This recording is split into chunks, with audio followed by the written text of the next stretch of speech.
যুক্তরাজ্যের ঐতিহ্যবাহী Oxford university union অনুষ্ঠান শেষে বৈষম্য বিরোধী ছাত্র আন্দোলনের অন্যতম সমন্বয়ক এবং কুমিল্লা ৪ আসনের সংসদ সদস্য হাসনাত আব্দুল্লাহর মিডল ফিঙ্গার প্রদর্শনের একটি ছবি সামাজিক যোগাযোগ মাধ্যমে ভাইরাল হয়েছে। ফ্যাসিবাদী বিরোধী প্রতিবাদ হিসেবে এই বিতর্কিত ও সাহসী অঙ্গভঙ্গিটি প্রদর্শন করেছেন বলে ফেসবুক সহ বিভিন্ন সামাজিক মাধ্যমে দাবি করা হচ্ছে।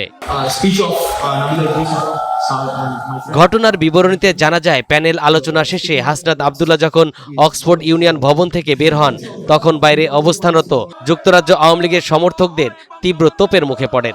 সেখানে উপস্থিত আওয়ামী লীগের নেতাকর্মীরা হাসনাত আব্দুল্লাহকে উদ্দেশ্য করে নানা স্লোগান ও উস্কানিমূলক আচরণ করতে থাকেন। এই চরম উত্তেজনাকার পরিস্থিতির মুখে গাড়িতে চড়া হাসনাত আব্দুল্লাহ বিক্ষোভকারীদের উদ্দেশ্যে মিডল ফিঙ্গার প্রদর্শন করেন।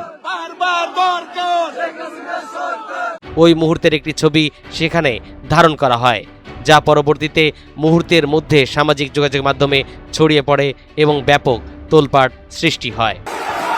তরিকুল ইসলাম, NTV অনলাইন।